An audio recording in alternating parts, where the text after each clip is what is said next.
Reciban un saludo cordial de mi parte, soy el profesor Javier Mendoza.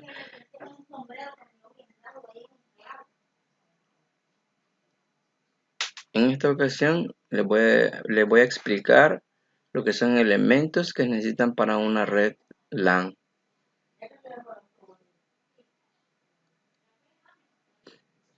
En este caso voy a explicar algunos elementos necesarios para crear el cableado estructurado. Podemos observar que este es un LAN tester o un probador de red. Estos son peladores de cable, es decir, la cubierta del cable se necesita cortarla y para eso es esta herramienta específica. Este es otro tipo de pelador de cable. Esta es la herramienta llamada tenaza o crimper o clipadora, que es la que se utiliza para cortar los cables internos del par trenzado. Por aquí tenemos también otra herramienta que se llama punch tool. Esta herramienta es para normar los cables, pero en jack, en RJ45, pero en modo jack, que es la terminal que va empotrada en el faceplate. Aquí tenemos otra variante de medidores de LAN o LAN tester o medidores de continuidad en los cables de LAN o medidor de continuidad de cables en UTP. Este es otro tipo de peladora o cortadora de cable y otro tipo de tenaza o crimper. Este es otra variación, otro tipo de punch tool. Este es un cable UTP de color azul, pero hay otros colores como por ejemplo gris, puede ser blanco, puede ser color amarillo, puede ser rojo. El color no importa al final. Aquí tenemos nuevamente un LAN tester, un punch tool, tenemos la clipadora, tenemos un pelador de cable.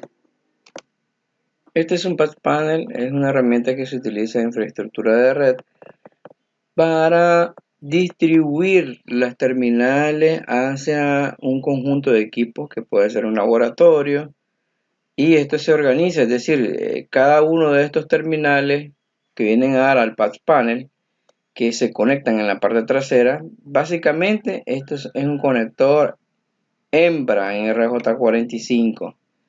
Cada uno de ellos corresponde a un conector hembra. Y se utiliza aquí la herramienta Punch Tool.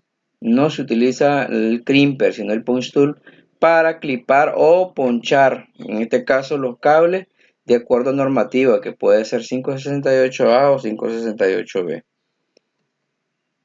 Y esta es la manera como quedaría terminado el trabajo una vez que se haya ponchado cada uno de los cables hacia el patch panel.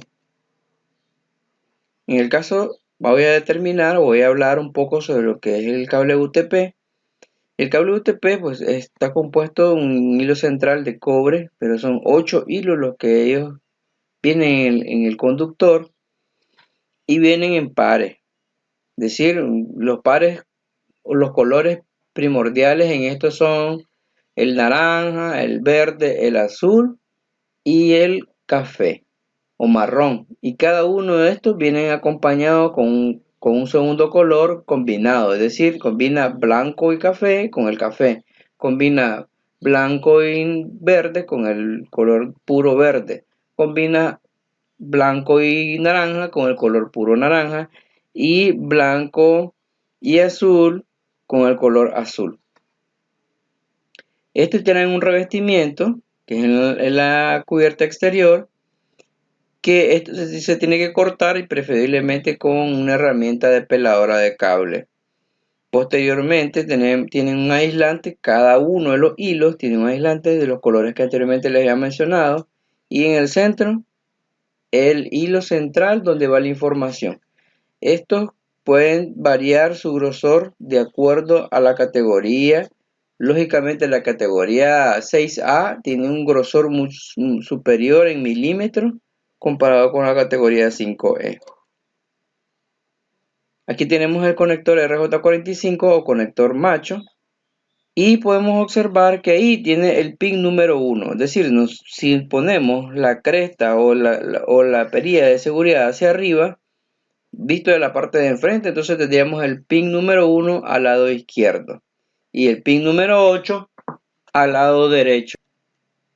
Este sería el RJ45 hembra o llamado Jack RJ45, que es el componente femenino. Y a diferencia del macho, este ya trae las hendiduras con las normativas que nosotros podemos utilizar. O podemos utilizar las 568B o las 568A. Entonces las hendiduras depende de qué normativa vamos a utilizar. Entonces así nosotros vamos a colocar los colores en cada una de las hendiduras. Pero aquí utilizaríamos la herramienta que parece lápiz o llamado punch tool para poderlo insertar. Y por acá tenemos las instrucciones de cómo utilizaríamos o cómo normaríamos lo que son los cables. Depende para qué lo vayamos a utilizar. Entonces, estas normativas están regidas son estándares. Tenemos la EIA, la TIA y la EIA, que es el estándar de ingenieros electrónicos. Este es el estándar de la parte de telecomunicaciones. Y por acá observamos de que si nosotros vamos a hacer un cable recto o un cable normal, vamos a utilizar un switch o vamos a utilizar un hub como concentrador, como distribuidor, entonces vamos a utilizar un cable recto tal como se muestra en esta imagen. Recto, cable recto usando normativa 568A, puede ser 568B. Si vamos a utilizar o la comunicación será entre dos computadoras, entonces vamos a utilizar un cable cruzado. ¿Qué significa esto? Que vamos a ocupar o vamos a diseñar en un lado las 568. Esto significa que en un extremo vamos a utilizar la normativa 568A y en el otro extremo vamos a utilizar la 568B. Con esto nosotros vamos a garantizar un cable cruzado y una conexión directa entre dos computadoras. ¿Qué significa esto cruzado? Significa que en el cable UTP, en un extremo vamos a utilizar un jack, un terminal macho RJ45 en configuración 568A y en el otro extremo vamos a utilizar un terminal macho RJ45 en configuración 568B.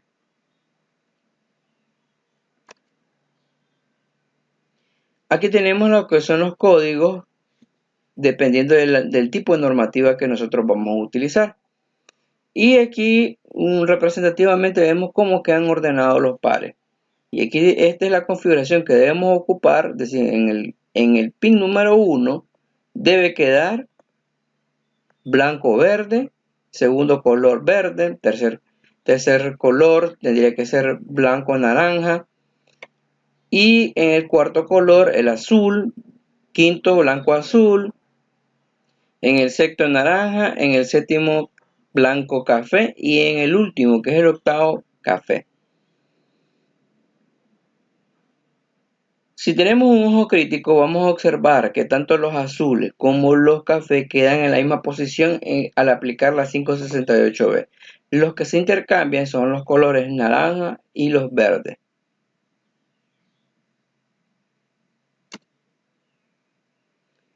Pasos para cortar la cubierta. Podemos hacerlo como se muestra aquí con una tijera si no tenemos una herramienta de peladora de cable. Y tiene que quedar como se muestra en la segunda imagen. Ya cortada la cubierta, no así los hilos trenzados. Los hilos trenzados deben de quedar íntegros. Esto se cortaría con la clipadora. Una vez identificado la normativa que vamos a utilizar, en este caso se está utilizando la normativa 568B. Los cables se van a cortar a partir de la cubierta, se van a cortar aproximadamente a media pulgada o 15 milímetros. Una vez que uno tiene la práctica, no va a necesitar medir qué tanta es la distancia que vamos a cortar. Una vez armado nuestro cable, debemos insertarlo en el terminal y verificar que no se nos haya movido o cruzado uno de los cables de acuerdo a la normativa. Si esto sucede, tendremos que retirar los cables, volver a acomodar, emparejar y nuevamente insertar en el terminal. Una vez que nosotros hemos decidido o verificamos que esto está en posición correcta, no quedaría más que insertar en el orificio de la clipadora y prensar estos cables. Aquí podemos observar que hay por ejemplo, en la primera imagen, un conector defectuoso. ¿Por qué? Porque está cruzado los cables. Ya están cruzados. En este caso, sí podemos observar que la normativa está de forma correcta. Se intentó implementar la 568A en este primero. Sin embargo, están mal ubicados los cables, por lo tanto, nunca va a haber conectividad. En el caso de la segunda imagen, sí está correcto y vemos que se implementó 568B. Aquí tenemos algunos problemas a la hora de organizar los colores. ¿Qué puede suceder? Entonces, en el caso de la segunda imagen, acá, vemos que están invertidos los colores. Esta es la forma correcta. Aquí tendríamos otro problema, un fallo en el cableado de par dividido. Este sería una falla de cableado de par transpuesto. Es decir, están cruzados totalmente los cables. Así quedaría entonces cuando nosotros armaríamos un cable de forma recta y un cable de forma cruzada. Entonces, normalmente cuando estos se conectan, sobre todo en el cable cruzado, el pin de transmisión queda conectado con el pin de recepción del otro equipo y el pin de transmisión del segundo equipo queda conectado con el receptor del primero. Para finalizar, entonces, nosotros debemos de probar los cables, sea con una herramienta como el LAN tester, o podemos utilizar un concentrador y más de un ordenador en el caso de que este sea cables rectos los que vamos a probar. Y para hacer la prueba tendríamos que tener más de un cable recto, como en el caso de un switch. Si vamos a probarlo con el switch, con conectividad, y más de una computadora. En el caso del crossover, solo necesitaríamos dos equipos, se conectan ambos terminales, uno en cada tarjeta, los cables, perdón, una terminal RJ45 conectado a una tarjeta de un equipo y el segundo terminal a la segunda computadora, que es este caso de esta imagen. Se les asignará números IP a estos ordenadores en sus tarjetas de red a través del sistema operativo y tienen que estar en la misma red. Si están en redes distintas, nunca se van a conectar. En el caso de cables rectos, se pueden utilizar los switch o routers para conectarlos. Y estos se prueban de la misma manera. Se instalan o se configuran números IP en cada ordenador. Si es un switch, para probar la conectividad, pues este puede ser una vez conectado a través del comando ping y el número IP al cual uno quiere acceder o obtener respuesta. De esta manera podríamos concretar de que el cable está en buen estado o que nuestra configuración o nuestro diseño de cableado estructurado funciona. Espero que este video de alguna manera les sirva para adquirir mayor conocimiento y para abrirse campos en la parte laboral una vez que hayan comenzado a trabajar en la parte de diseño de alguna red o creación de una red. Hasta la próxima.